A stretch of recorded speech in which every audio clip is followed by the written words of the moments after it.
Look, Osiris needs a W right now, and you're going to be the one to give it to him. Let's take a trip back to Mars and see what's going on in this new Vex-themed dungeon, Spire of the Watcher.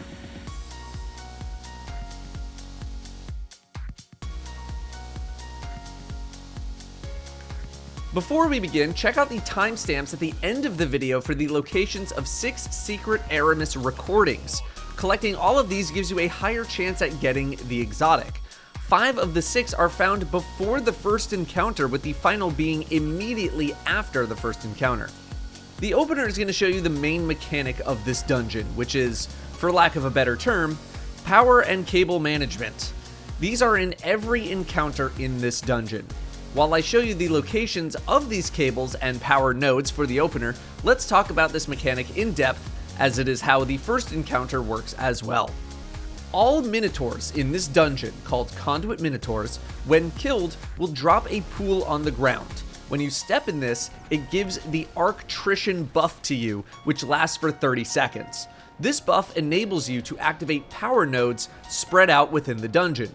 You want to connect the starting power node with the final one in the chain to supply power to whatever you need to supply power to.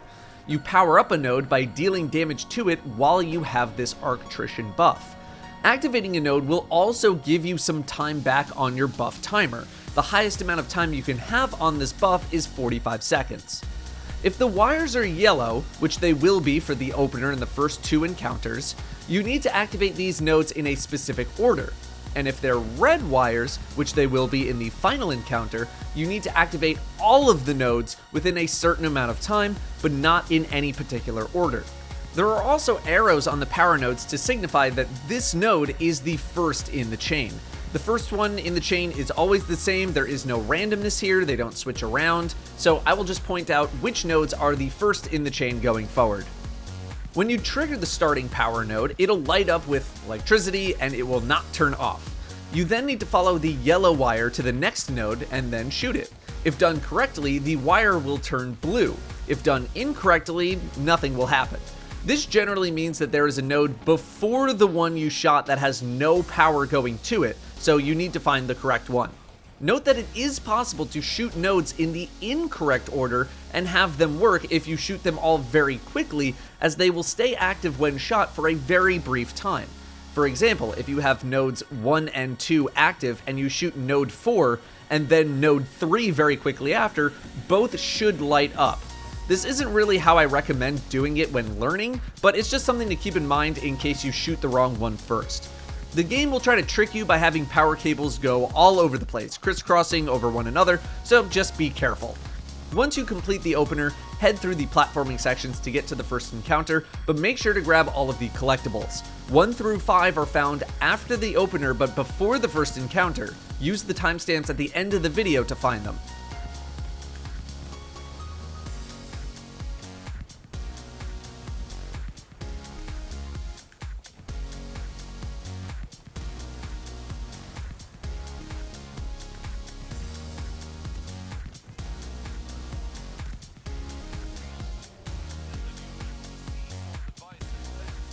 The goal of the Spire Ascent encounter is, believe it or not, to ascend the Spire.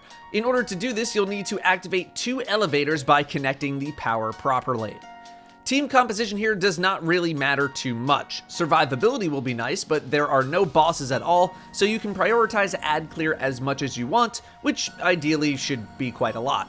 Feel free to pick whichever ad clear build you might have, throw on a good ad clear weapon or 2, and you should be good to go. It basically does not matter what you use here, although I would encourage a machine gun and maybe Arbalest to take out the Hydras at range without having to worry about their shields. Hit the rally flag and jump up to the first level. The first power nodes will be on the opposite side of where you come up. One of them handles the power to the left and the other to the right. The objective is to now tag all of the other nodes in order so that you can chain the power all the way to the elevator on the other side. Some of these wires have been terribly managed and will go all over the place in a sometimes chaotic way. After memorization, this won't be terribly difficult, but some of them are going to be high up on walls, down low on ledges, so that won't be the most apparent when you're first learning. Minotaurs will also be spawning throughout the encounter in case your buff runs out, with the first Minotaur on this floor being where the start nodes are. Most of this part of the video is just going to be me showing you where all of the nodes are and the order in which you must shoot them, instead of me trying to explain all of them, because we would be here all day if I did that. The mechanic is literally the exact same as the opener, everything works the exact same, so feel free to play this back at a faster speed if you so choose. After you activate both nodes on a given floor, use the elevator to climb to the next floor and repeat this process. The next 2 floors will have different platforming requirements, enemy locations, all that good stuff. During the entire fight, you're going to have goblins, minotaurs, and hydras spawning in. These can technically be ignored, but if they are getting to be too much, which they will at some point, just kill them off. There is no time limit here, there's no sort of speed requirements or anything like that, so take your time. Skip ahead to the next encounter when you're done here. This concludes my commentary for the first encounter.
The second encounter is a reprisal of the third encounter from Garden of Salvation, except instead of dunking moats, you are activating power nodes and power lines. There are 4 catwalks that extend out from the top of the spire, each with their own power nodes and power line. Each of the power nodes for each of the branches starts in the middle and extend outward. The same mechanics apply here as well. Kill the Minotaur, get the buff from the pool, and activate your power nodes in the correct order. Here are the locations of all of the nodes on all of the catwalks so you can see where they are. While that's playing, let's talk about team composition.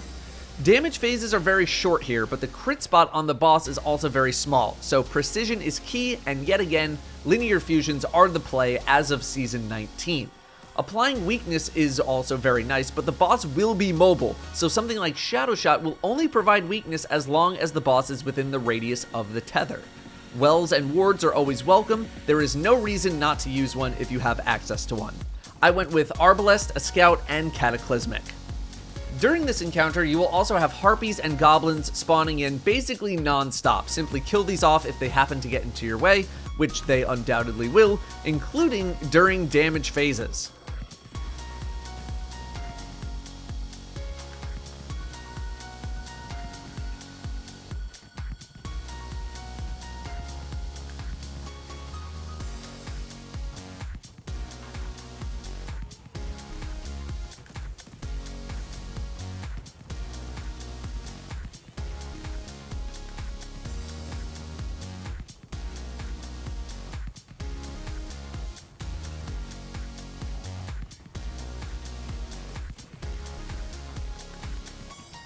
The final powered node chain that is activated out of the 4 chains will cause the boss to come over to it. Those familiar with Garden of Salvation should be pretty prepared for what happens next, as the boss will have a bunch of small red glowing eyes that need to be shot. Once they are all shot, you can start damage on the boss. Kill these eyes as fast as possible. Supposedly, taking too long to kill these eyes will negatively affect how long you get to deal damage to the boss, but there's no reason to go slow on this anyway. The boss will quickly float towards the middle of the arena when vulnerable, and after a short time will cause a big shockwave causing knockback and damage. If you're very far away from the boss when this attack happens, this shouldn't really affect you. Just be sure to not be jumping or to not be in the air when it happens, as you might get pushed off of the map.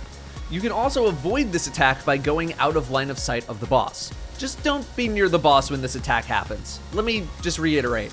This attack is basically harmless when you are very far away from the boss. If you manage to do enough damage to deplete the glowing part of the boss's health bar, it will prevent this attack entirely and give you more time to deal damage. The damage phase is relatively brief before you reset and do all of this over again. And that's the fight. Pretty to the point here. You can get back to a new damage phase very quickly if everyone does their own catwalk and then helps with the final one, making this a pretty short encounter. The lead-in to the final boss will teach you about red wires. Red wires must all be shot within a brief amount of time, otherwise they will deactivate. This is very important for the final encounter, but again, you do not need to shoot these in any specific order. The final boss is quite a menace. The goal here is to overcharge the boss's shields by powering up 2 nodes via the yellow wires. So let's go over how to do that after we talk about team composition. In terms of boss damage, when on normal mode, linear fusions as of Season 19 continue to perform quite well. The issue is just the boss's crit spot being very small. However, I've heard of many teams continuing to use Divinity stacked with a Hunter Shadow Shot with a lot of success. I've also heard of teams using G-Horn and Rockets, although this seems to be a bit more skewed towards Master Mode for multiple reasons.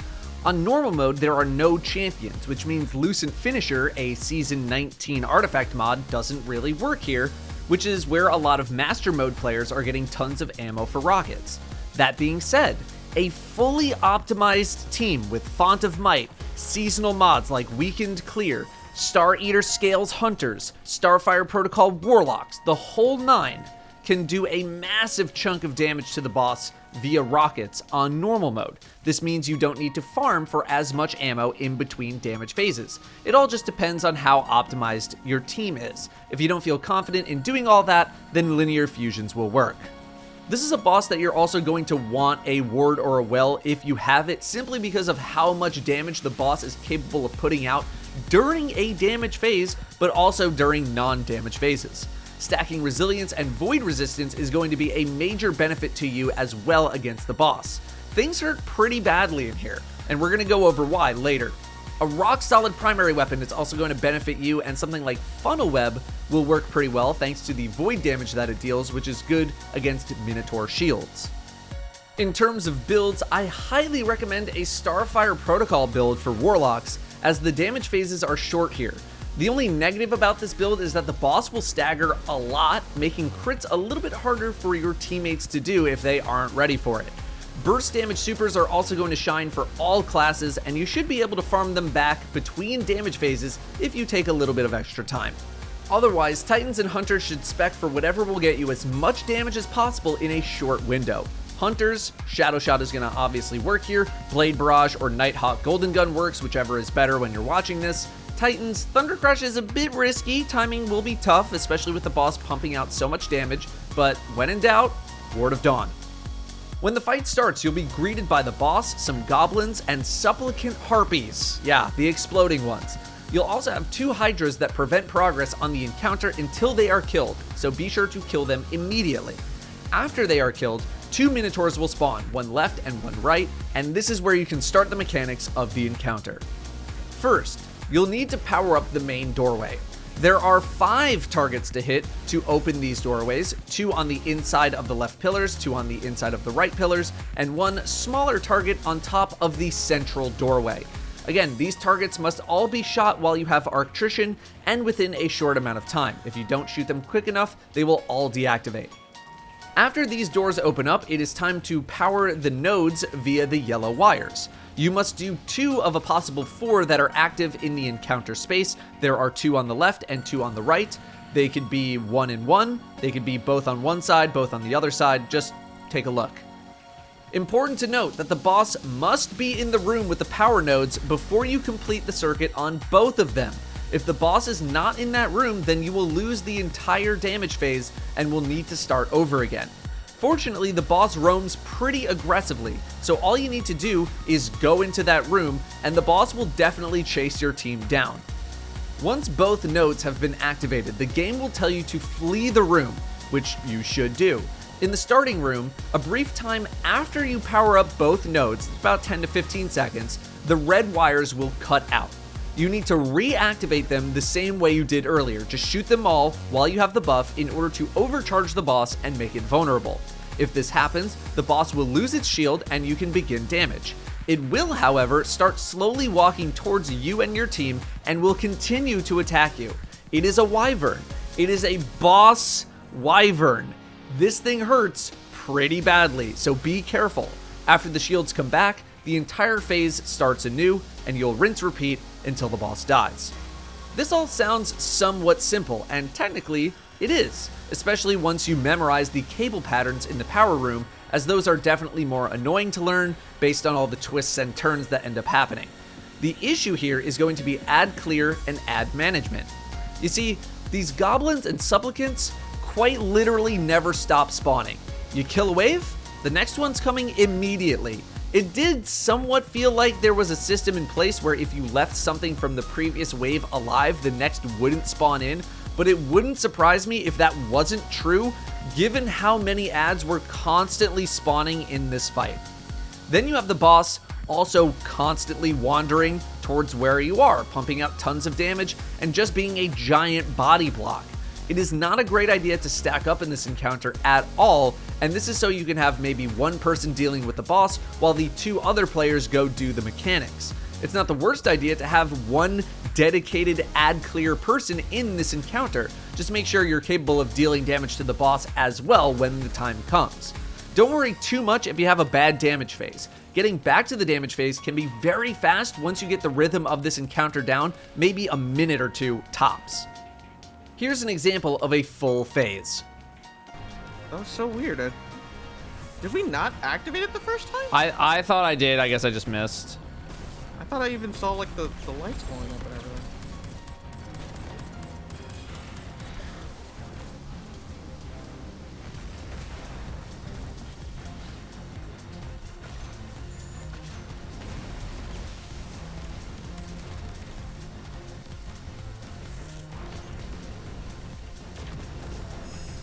What? Don't miss. All right, juice it up. Brother.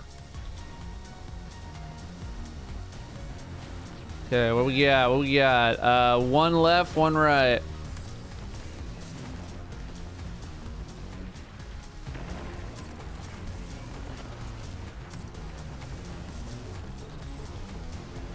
Please don't do that. Oh. Okay, I have 1 complete.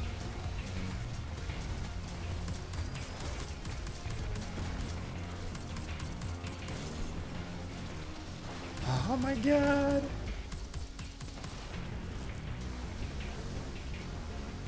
It's this. Where's it at? Where's it at? It's on the Can't wall. find it. I just gotta step next to boss to see it. There it is. Found it. That'll Oh, lose wait, my boss. buff. Yep. Leave, leave, leave, leave, leave, leave. I'm not gonna have my buff. Does someone have a buff? I do not. No. Help me shoot. Help me shoot. Ooh, got it. Noise. Okay, I got a well. Got a well. No. Oh, I needed that. Oh, well.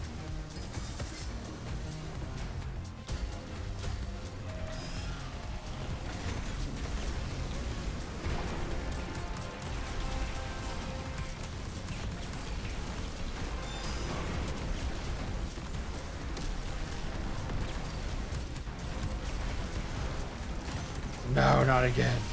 Yeah, Starfire Protocol is very good. Oh, you switched that? Yeah, I switched to it. It's just crits are hard with.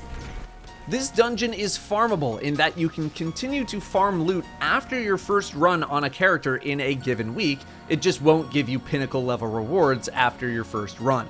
I'm not sure if the exotic is farmable. I'm guessing that it isn't, but feel free to correct me in the comments. Before we go, here are the locations of the secret collectibles and secret chests. I'll be working on the solo flawless guides for all classes with no artifact mods over the next couple of weeks. Thank you all very much for watching, and I'll see you next time.